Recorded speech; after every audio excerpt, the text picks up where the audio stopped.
Kevadtormi teine nädal algas teise jalaväebrigaadi ajateenijatele veidi eriliselt. Koostegevusõppefaasi alustuseks viidi koostöös Ameerika liitlastega läbi isikkoosseisu õhutransport vastase tagalasse.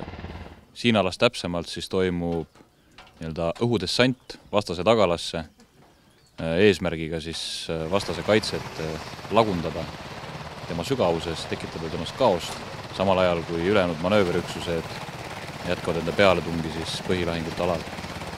Ajateenijad olid varem küll helikopteriga koostööd teinud, kuid sellises mahus viidi harjutust läbi esimest korda.